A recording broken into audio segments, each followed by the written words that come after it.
आगे बढ़ते हुए चार का चौका में आपको दिखाएंगे वो सभी बड़ी खबरें जो दिन भर सुर्खियों में रही हैं, जो बड़े अपडेट्स के साथ अभी भी सामने आ रही हैं। तो चार तस्वीरों के साथ चार का चौका की शुरुआत कर लेते हैं। सबसे पहली जो तस्वीर है वो वंदे मातरम के 150 साल पूरा होने से जुड़ी हुई है। वंदे मातरम पर भावुक हो गए पीएम मोदी।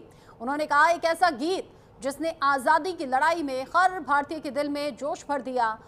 इसी गीत को लेकर प्रधानमंत्री नरेंद्र मोदी ने आज एक बड़ा और भावनात्मक बयान भी दिया। उन्होंने कहा, जो देश के इतिहास के एक दर्दनाक सच को सामने लाता है। प्रधानमंत्री मोदी ने कहा, दुर्भाग्य से 1937 में वंदे मातरम के एक हिस्से को अलग कर दिया गया। 1937 में वंदे मातरम को तोड़ दिया गया था और उसी विभाजन ने देश के बंटवारे के बीज बो दिए। साथ ही साथ जो दूसरी तस्वीर है दूसरे चरण के प्रचार से जुड़ी हुई है। बिहार की मैं बात कर रही हूँ। सियासी प्रहार भी जारी है। बिहार में दूसरे चरण के चुनाव का प्रचार जारी है। इस बीच राहुल गांधी लगातार जनसभाएं कर रहे हैं और एनडीए पर जमकर निशाना साध रहे हैं। भागलपुर में राहुल गांधी ने हरियाणा में चुनाव के दौरान वोट चोरी का आरोप लगाया। राहुल गांधी ने अपने मंच से कहा, पीएम मोदी और अमित शाह वोट चोरी कर रहे हैं और गरीबों का हक छीन रहे हैं। एटीसी को लेकर भी अपडेट मिल रहा है। इधर उड़ानों को लेकर भी खबर है, जो कि तीसरी खबर है। ATC server down, take off पर ब्रेक मानो लग गया है। दिल्ली के इंदिरा गांधी इंटरनेशनल एयरपोर्ट से खबरें हैं। एयर ट्रैफिक कंट्रोल में गड़बड़ी की वजह से कई उड़ानें प्रभावित हुई हैं। एयर ट्रैफिक कंट्रोल यानी कि एटीसी सिस्टम का सर्वर डाउन हुआ है, जिस वजह से दर्जनों उड़ानों के टेक ऑफ में देरी हुई। दिल्ली एयरपोर्ट इस समस्या से समाधान के लिए कोशिश में फिलहाल लगा हुआ है, लेकिन अभी पूरी तरह से चीजें ठीक हो नहीं पाई। चौथी जो तस्वीर है वो जैश-ए मोहम्मद से कनेक्शन से जुड़ी हुई है और इस मामले में डॉक्टर की गिरफ्तारी हुई है। यूपी के सहारनपुर से खबर। जम्मू कश्मीर पुलिस ने जैश-ए मोहम्मद आतंकी संगठन के समर्थन में पोस्टर लगाने के आरोप में एक एमबीबीएस डॉक्टर को गिरफ्तार किया। श्रीनगर में आरोपी डॉक्टर आदिल अहमद राठर पर जैश-ए मोहम्मद के समर्थन में पोस्टर लगाने का आरोप है। कुछ दिन पहले श्रीनगर के कई इलाकों में जैश-ए मोहम्मद के समर्थन में पोस्टर लगाए गए थे, जिससे शहर में तनाव फैल गया था। पुलिस ने 28 अक्टूबर को इस मामले में अज्ञात लोगों के खिलाफ एफआईआर भी दर्ज की थी। इसको लेकर अपडेट क्या है ये भी जानेंगे चार का चौका में। ये सभी बड़ी खबरें होंगी, इसके अलावा कुछ और ब्रेकिंग न्यूज भी होंगी। सबसे पहले जो खबर है, जो बात है, वो राष्ट्रगीत वंदे मातरम की कर लेते हैं, जिसको लेकर पीएम मोदी ने बड़ा बयान दिया है। वो कह रहे हैं, दुर्भाग्य से 1937 में वंदे मातरम के एक हिस्से को अलग किया गया। 1937 में वंदे मातरम को तोड़ दिया गया था। वंदे मातरम के इस विभाजन ने देश के विभाजन के बीज बोए। राष्ट्र निर्माण के इस महामंत्र के साथ में अन्याय हुआ है। वहीं विभाजनकारी सोच देश के लिए आज भी चुनौती है।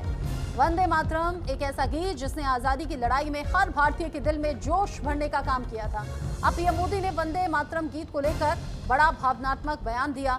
पीएम मोदी ने कहा, वंदे मातरम देश के इतिहास के एक दर्दनाक सच को सामने लाता है। प्रधानमंत्री मोदी ने कहा, दुर्भाग्य से 1937 में वंदे मातरम के एक हिस्से को अलग कर दिया गया। 1937 में वंदे मातरम को तोड़ दिया गया था और उसी विभाजन ने देश के बंटवारे के बीज बो दिए।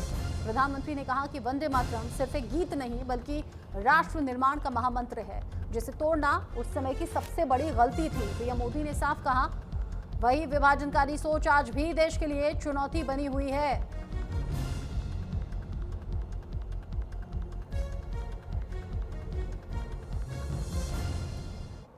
देश की आजादी की लड़ाई में वंदे मातरम की भावना ने पूरे राष्ट्र को प्रकाशित किया था, लेकिन दुर्भाग्य से 1937 में वंदे मातरम के महत्वपूर्ण पदों को, उसकी आत्मा के एक हिस्से को अलग कर दिया गया था।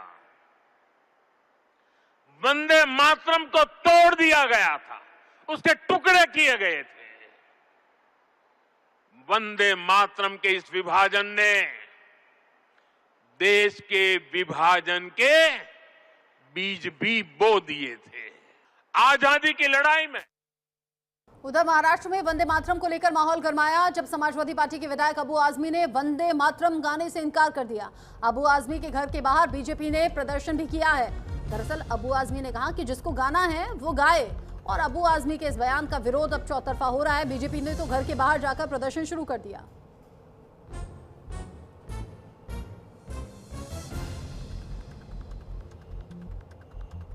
नहीं, तो जबरदस्ती का प्रोटेस्ट है ना, जबरन किसी को कोई चीज पढ़ाई नहीं जा सकती। जो एक अल्लाह को मानता है, जो अपनी माँ का भी सजदा नहीं करता, वो जमीन का सजदा सूरज का सजदा नहीं कर सकता। ये इस्लाम में कहा गया है और इस्लाम में सबसे बड़ा गुनाह अल्लाह का शरीक बनाना है। हम उसका अपोज थोड़ी करते हैं, हम तो हमेशा खड़े रहते हैं असेंबली के अंदर, पार्लियामेंट के अंदर, हम उसका सम्मान करते हैं। लेकिन मैं पढ़ नहीं सकता इसलिए कि मैं अल्लाह की इबादत करता हूँ। राष्ट्रगीत वंदे मातरम पर आजम खान ने भी बयान दिया है। वो कह रहे हैं वंदे मातरम पर भला एतराज किसे है। साथ ही उन्होंने कहा ये तो दिल का मामला है, जिसका जो जी चाहे वो करे, लेकिन किसी को मजबूर ना किया जाए। आजम खान ने ये बयान तब दिया है जो वंदे मातरम ना गाने को लेकर, क्योंकि अबू आजमी ने कह दिया जिसे गाना है वो गाए, किसी पर जबरदस्ती थोपा ना जाए। तो यहाँ आजम खान ने कह दिया मजबूर किसी को ना किया जाए, ये तो दिल का मामला है।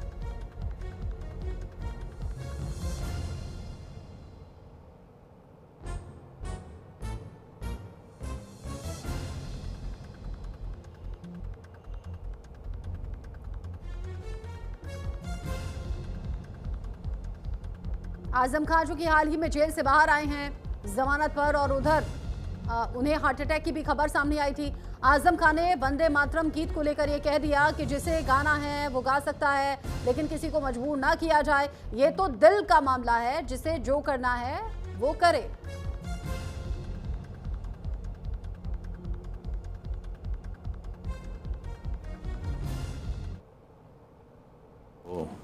सारे जहां से अच्छा हिंदुस्तान हमारा हो, जनगण मन हो, इसमें किसे इख्तिलाफ किसे है, विवाद कहाँ है, एतराज किसे है। हाँ, किसी को मजबूर न किया जाए, यही पार्लियामेंट में मैंने कहा था कि ये तो दिल का मामला है, जिसका जो जी चाहे कहे। कोई कुरान को माने, कोई गीता को माने, कोई बाइबल को माने, कोई गुरबानी पढ़े, इसमें किसी को क्या एतराज हो सकता है। इन सब के साथ ही मल्लिकार्जुन खड़गे ने बीजेपी आरएसएस पर भी निशाना साधा था वंदे मातरम को लेकर। अब बीजेपी ने मल्लिकार्जुन खड़गे के बयान पर निशाना साधा है। कहा है कि वंदे मातरम से कुछ लोगों का ईमान खतरे में पड़ जाता है, देश के प्रति आपकी सोच संक्रमित है। दरअसल मुख्तार अब्बास नकवी से पूछा गया वंदे मातरम को लेकर, जब मल्लिकार्जुन खड़गे ने सवाल किया तो उन्होंने कहा ईमान खतरे में पड़ जाता है, वंदे मातरम के नाम पर सोच देश के प्रति संक्रमित है, तभी वो इस तरह का बयान दे रहे हैं।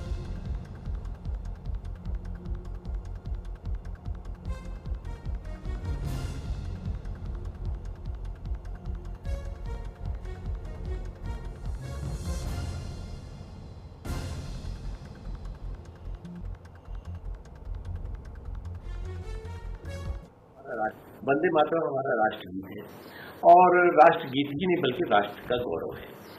अब अगर कुछ लोगों को राष्ट्रगीत से, वंदे मातरम से उनका ईमान जो है वो खतरे में पड़ जाता है, ईमान टूट जाता है, तो उससे बड़ा बेईमान कोई नहीं है। जिस गीत को कि कॉन्स्टिट्यूएंट असेंबली ने राष्ट्रगीत के तौर से जो है वो स्वीकार किया, सम्मान किया, जिस गीत को हमारे आज़ादी के नायकों ने पूरे जुनून और जज्बे के साथ जो है वो आज़ादी की जंग में जो है वो गाते हुए जो है वो देश को आज़ाद कराया, अंग्रेजों को देश से भगाया, आपका वो ईमान टूटा जा रहा है। जिससे ज़्यादा तो, इससे बड़े तो आप बेईमान नहीं हो सकते।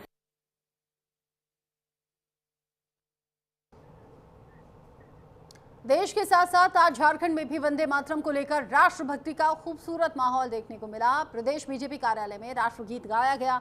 इस दौरान प्रदेश बीजेपी के मुस्लिम और सिख नेताओं ने क्या कहा इस राष्ट्रगीत को लेकर, इसी को लेकर देखिए रांची से हमारे ब्यूरो चीफ ब्रिजेश राय की रिपोर्ट।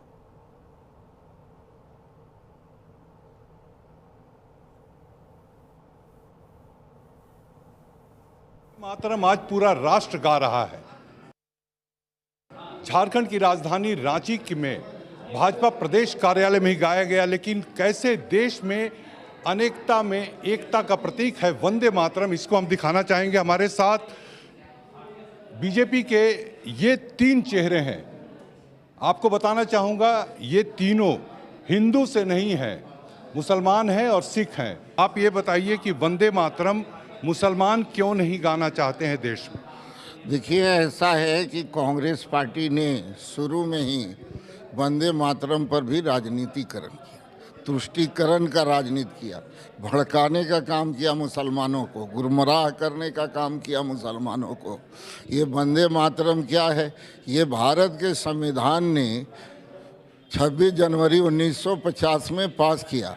देश का गान है जन गण मन अधिनायक और देश का राष्ट्रीय गीत है वंदे मातरम। जो आप लोगों ने क्या मुस्लिम कम्युनिटी को कभी अवेयर करने की कोशिश की कि वंदे मातरम? ऐसा है कि अगर मान लिया कि मुसलमान हम नहीं रहते तो हम तो मुसलमान हैं, हम तो गाते हैं। अब वंदे मातरम का तर्जुमा मैं क्या कहूँगा, दुनिया का सबसे बड़ा संगीतकार AR रहमान ने उसका वंदे मातरम का तर्जुमा करके ट्रांसलेट करके आज दुनिया में वंदे मातरम का नाम कि माँ तुझे सलाम। वंदे मातरम का मतलब होता है अम्मा तुम्हें सलाम, माँ तुझे सलाम। वंदे मातरम का मतलब होता है माँ तुझे सलाम। राफिया नाथ जी हैं, प्रदेश प्रवक्ता भी हैं, इनसे जानना चाहूँगा। राफिया जी, ये बताइए कि अब मेरा वही सवाल, मुस्लिम कम्युनिटी या हिंदू छोड़ के जो भी है वो वंदे मातरम गाने में थोड़ा परहेज करते हैं, आखिर ऐसा क्यों? देखिए, ये एक र्यूमर है जो कि कांग्रेस के द्वारा फैलाया गया है। अपनी माँ को हम जिस वतन में जन्म लेते हैं उसको आदाब, सलाम और नमस्कार कहने में क्या हर्ज हो सकता है? कोई हर्ज नहीं हो सकता। हम रोज़ाना अपनी माँ को सलाम करते हैं। उसी तरीके से भारत जो कि हमारे लिए माँ के समान है, तो उनको हम आदाब करने में क्या दिक्कत होता है? हुब्बुल वतनी मिनल ईमान, वतन से सच्ची मोहब्बत करना ईमान की पहचान है। तो जब वतन से मोहब्बत करना ईमान की पहचान है तो वंदे मातरम, मादरे वतन जिंदाबाद कहने में क्या हर्ज हो सकता है? ये सिर्फ एक प्रोपेगेंडा है जो कांग्रेस के द्वारा फैलाया गया है। जी, आप बताइए कि आप भी बीजेपी का पट्टा लगाए हुए हैं, सिख कम्युनिटी से आते हैं, कि आपकी कम्युनिटी में क्या लोग वंदे मातरम गाना पसंद करते हैं? किसी को कोई शिकायत नहीं है, सब गाना पसंद करते हैं। वंदे मातरम एक राष्ट्रीय गीत है जिसको गाने से और जिसको नमन करने से एक मन के अंदर राष्ट्रभक्ति की भावना जाग उठती है। और ये ही गीत एक ऐसा है कि जिससे कि हर राष्ट्रभक्त को गाना चाहिए। बिल्कुल, लेकिन मुस्लिम कम्युनिटी में इससे लोग परहेज करते हैं, ये बात आप मानते हैं?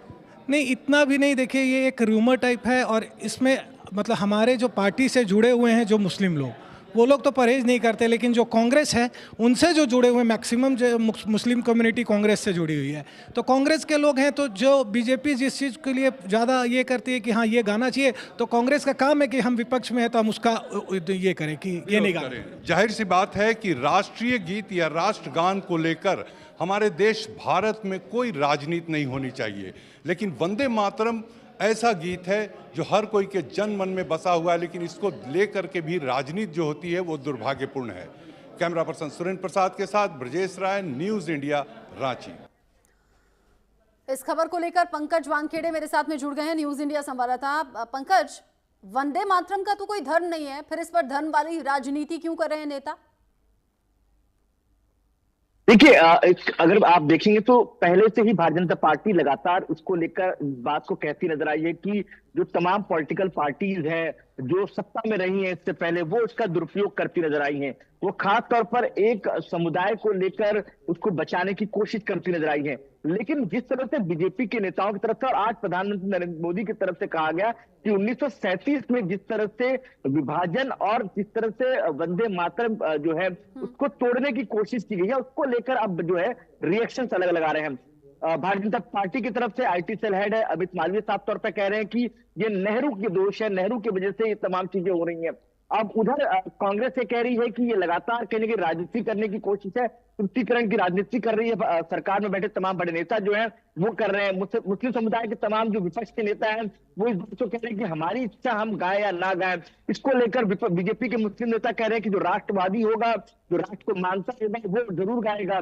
और ऐसे में ये विवाद ये और बढ़ता नजर आ रहा है। अब इंतजार इस बात का भी होगा रचना की क्या आने वाले समय में ये जो विवाद है पिछली बार की तरह क्या बंगाल तक वापस पहुंचेगा और बंगाल में भी इसको लेकर चर्चा होगी या नहीं होगी। अब इंटरेस्टिंग तो यह है कि इसमें पॉलिटिकल पार्टीज के साथ साथ एंट्री हो गई है आरएसएस की भी। आरएसएस के कुछ विचारक, कुछ इतिहासकार से भी मेरी बात हो रही थी, उन्होंने बड़ा कड़ा एतराज इस पर जाहिर किया है। सीधा कांग्रेस से उन्होंने सवाल कर लिया कि पहले अपने गिरेबान में झांक कर देखें। पॉलिटिकल पार्टीज जो विरोधी पार्टी हैं, जो विपक्षी पार्टी हैं, खास तौर से बीजेपी और आरएसएस से सवाल कर रही हैं। राष्ट्रध्वज के इस्तेमाल को लेकर सवाल है, साथ ही साथ वंदे मातरम को लेकर भी सवाल है। बिल्कुल बेशक, देखिए ये सवाल लगातार आपका नहीं, बहुत पहले से लगातार सवाल है, लेकिन अब ये ऐसा है कि आज प्रधानमंत्री नरेंद्र मोदी ने जिक्र कर दिया और जिक्र भी नहीं किया। प्रधानमंत्री नरेंद्र मोदी भावुक भी हुए थे जब वंदे मातरम के लोग जिक्र कर रहे थे और विभिन्न कार्यों को लेकर प्रहार करते नजर आए प्रधानमंत्री नरेंद्र मोदी। साफ तौर पर प्रधानमंत्री नरेंद्र मोदी कहते नजर आए थे वो उस वक्त जो हुआ था उसी का कारण है, जो आज तक हम उसका जो है नुकसान जो है हम झेल रहे हैं। तो कहीं ना कहीं इस बात को लेकर अब जो तमाम पॉलिटिकल पार्टीज हैं अब इसको भुनाने की कोशिश कर रहे हैं। इसको लेकर अब रिएक्ट कांग्रेस ने भी किया है, अब हमारे पार्टी की तरफ से भी रिएक्शंस आ रहे हैं।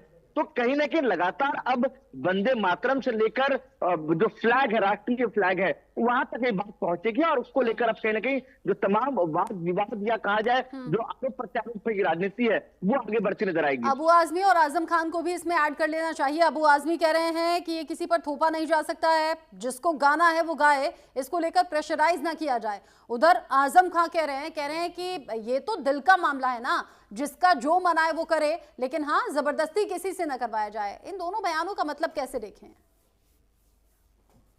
देखिए, इससे पहले से लगातार जो मुस्लिम समुदाय है और जो विपक्ष के तमाम मुस्लिम विंग के लीडर्स हैं वो पहले से इस बात को कहते नजर आए थे कि हमें थोपने की कोशिश ना करें कि हम क्या खाए, क्या पहने, क्या खाए, क्या गाए, ये हम तय करेंगे, तो किया जाए।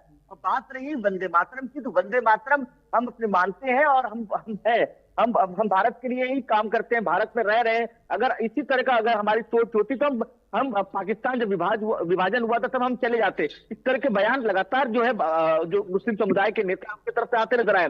लेकिन अब लगातार जो सवाल इस बात को लेकर है कि 1937 में जो हुआ था, जिस तरह से वंदे मातरम को जिस तरह से विभाजित किया गया था, उनके टुकड़े टुकड़े कर दिए गए थे शब्दों के साथ और कुछ पदों के साथ, तो उसको लेकर नाराजगी जब प्रधानमंत्री नरेंद्र मोदी ने अपनी बात रखी तो उसको लेकर अब कहीं ना कहीं तमाम पॉलिटिकल पार्टी अपनी बात रखते नजर आ रहा है। और आरोप जो प्रत्यारोप है, कोई संघ पे वार कर रहा है तो कोई नेहरू पे वार कर रहा है, तो ये प्रत्यारोप का जो दौर है वो जारी है। ठीक है, नजर आप बनाए रखिएगा पंकज वानखेड़े। कुछ और रिएक्शन सामने आएंगे तो आपके जरिए दर्शकों तक पहुंचाएंगे। अभी के लिए शुक्रिया आपका। आगे बढ़ेंगे, अगली बड़ी खबर बिहार में वोटिंग से जुड़ी हुई है। राहुल गांधी का बयान सामने आया है। राहुल गांधी कह रहे हैं बिहार में वोट काटा गया है, हरियाणा का चुनाव चोरी हो गया। हालांकि इसको लेकर तो प्रेस कॉन्फ्रेंस भी उन्होंने की थी। वो कह रहे हैं मोदी और शाह वोट चोरी करने का काम कर रहे हैं, गरीबों का हक छीना जा रहा है। बिहार में दूसरे चरण के चुनाव को लेकर प्रचार जारी है। भागलपुर में राहुल गांधी ने जनसभा को संबोधित करते हुए एनडीए पर वोट चोरी का आरोप एक बार फिर से दोहरा दिया। राहुल गांधी ने कहा, मैंने सबूत के साथ कहा कि इन्होंने लोकसभा चुनाव में चोरी की, महाराष्ट्र में उन्होंने चोरी की, मध्य प्रदेश में चोरी की, छत्तीसगढ़ में हुई, और अब इनकी पूरी कोशिश ये है कि बिहार का चुनाव चोरी करके ले जाएं। बिहार में लाखों कांग्रेस और महागठबंधन के वोटर्स का नाम काटा गया है, नए वोटर जोड़े गए हैं, हमें आखिरी मिनट तक वोटर लिस्ट नहीं मिलती। हरियाणा का चुनाव चोरी हो गया, लेकिन बिहार की जनता, बिहार का युवा, बिहार का जेनजी यहां वोट चोरी नहीं होने देगा। पास बहुत सारा मटेरियल है, वो प्रोसेस हम चलाते जाएंगे। हिंदुस्तान के जेनजी जो हैं और युवा हैं उनको हम क्लियरली दिखा देंगे कि नरेंद्र मोदी चुनाव चोरी करके प्रधानमंत्री बना है, बीजेपी चुनाव चोरी करती है। क्लियरली बता देंगे, कोई डाउट नहीं होगा। हमारे पास बहुत सारा मटेरियल है, वो प्रोसेस हम चलाते जाएंगे। हिंदुस्तान के जेनजी जो हैं और युवा हैं उनको हम क्लियरली दिखा देंगे कि नरेंद्र मोदी चुनाव चोरी करके प्रधानमंत्री बना है, बीजेपी चुनाव चोरी करती है। क्लियरली बता देंगे, कोई डाउट नहीं होगा। इस खबर को लेकर मेरे साथ में मेरे सहयोगी नील कमल जुड़ गए हैं ज्यादा अपडेट के साथ। नील कमल, कल दिन भर आप ग्राउंड जीरो पर रहे, आपने वोटिंग को लेकर पल पल का अपडेट हमारे दर्शकों तक पहुंचाया। राहुल गांधी ये क्या बोल रहे हैं? अलग अलग स्टेट का हवाला देकर कह रहे हैं कि वहां सब जगह तो वोट चोरी हुआ ही, बिहार में भी वोट चोरी हुआ है। देखिए, राहुल गांधी की बातों को अब कोई सीरियसली ले नहीं रहा है। यहाँ पे वोट अधिकार यात्रा निकाली उन्होंने, उसके बाद SIR का विरोध किया, सारा चीज, लेकिन प्रूफ नहीं दे पा रहे हैं। कल ही उन्होंने प्रेस कॉन्फ्रेंस करके जब एक ब्राजीलियन मॉडल का तस्वीर लगा हुआ वो दिखाया, उनका वोटर आई कार्ड, वो पिंकी जो है वो वहां से निकल आई, बोली कि मेरा वोट, हमने खुद वोट कास्ट किया है, इस बार भी किए, पहले बार भी, पिछली बार भी किया था और इस बार भी किया है, मेरा वोटर आई कार्ड ये है और इसमें मेरी तस्वीर गलत लगी थी, वो चुनाव आयोग को लौटाया गया है। और उसके बाद जो है दूसरा जो वोटर आई कार्ड बन के आना चाहिए था वो आया नहीं है, लेकिन उन्होंने वोट कास्ट किया इसलिए कि दूसरा पहचान पत्र उन्होंने दिखाया तो उन्होंने वोट कास्ट करने दिया। तो राहुल गांधी वहां भी फेल हो गए। उसके पहले हाइड्रोजन बम, एटम बम फोड़ चुके हैं, वो फुस हो गया। अब राहुल गांधी को यहाँ कोई सीरियसली ले नहीं रहा। कल जितने भी हमने बात की मतदाताओं से, on camera off the camera जिनसे बात मैं कर रहा था, वो उन्हें उनके नजर में कोई ये मैटर ही नहीं करता है कि वोट चोरी का मैटर है या फिर आपको एसआईआर का मैटर है। एसआईआर का सब समर्थन करते नजर आए कि एसआईआर जो ये शुद्धिकरण अगर मतदाता सूची का हो रहा है तो ये अच्छी बात है। दूसरी तरफ ठीक है, नजर आप बनाए रखिएगा। नीलकमल, आप कह रहे हैं कि आप ग्राउंड पर थे, आपकी ऐसे लोगों से कहीं ऐसी कोई आमना सामना नहीं हुआ जो परेशानी बताएं, और आप कह रहे हैं वोटिंग ठीक तरीके से हुई है और राहुल गांधी को अब लोग सीरियसली नहीं ले रहे हैं। हालांकि दूसरा चरण अभी बाकी है, देखना होगा नतीजों तक क्या कुछ होता है। शुक्रिया नीलकमल इस अपडेट के लिए। आगे बढ़ेंगे, अगली बड़ी खबर मेरठ से है। आज का बड़ा अपडेट आप मेरठ से जानिए। मेरठ में अपना घर छोड़ना चाहता है मुस्कान का परिवार। आपको याद होगा मुस्कान जिसने अपने पति को सौरभ को मारकर नीले ड्रम में भर दिया था। मकान के आगे अब उसके परिवार ने पोस्टर लगा दिया है, मकान बिकाऊ है। ये देखिए तस्वीर आप। सौरभ की हत्या के बाद मुस्कान के पिता ने ये घर के बाहर पोस्टर लगा दिया है। वो घर बेचकर यहाँ से जाना चाहते हैं। व्यापार उनका पूरी तरह से ठप हो गया है। डिप्रेशन में चल रहे हैं मुस्कान के पिता प्रमोद रस्तोगी।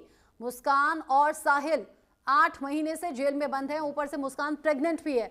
साहिल के बच्चे की मोस्ट प्रोबेबली वो साहिल के बच्चे की मां बनने वाली है, क्योंकि अपने पति सौरभ को पसंद नहीं करती थी, उससे नफरत करती थी और इसीलिए अपने प्रेमी के साथ मिलकर उसे मार डाला, नीले ड्रम में भर दिया था।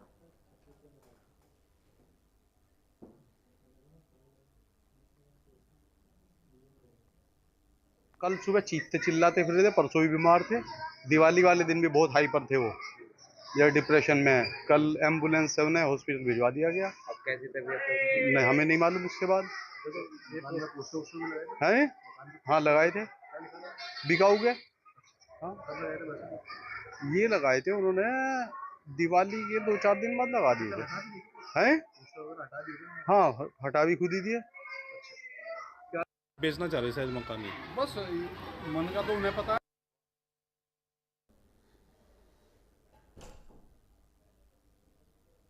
मुस्कान के परिवार वाले अपना घर छोड़कर जाना चाहते हैं और ये पड़ोसी बता रहे थे कि मुस्कान के जो पिता हैं वो लगता है डिप्रेशन में हैं, कभी हाइपर हो जाते हैं, कभी तेज तेज चिल्लाने लगते हैं।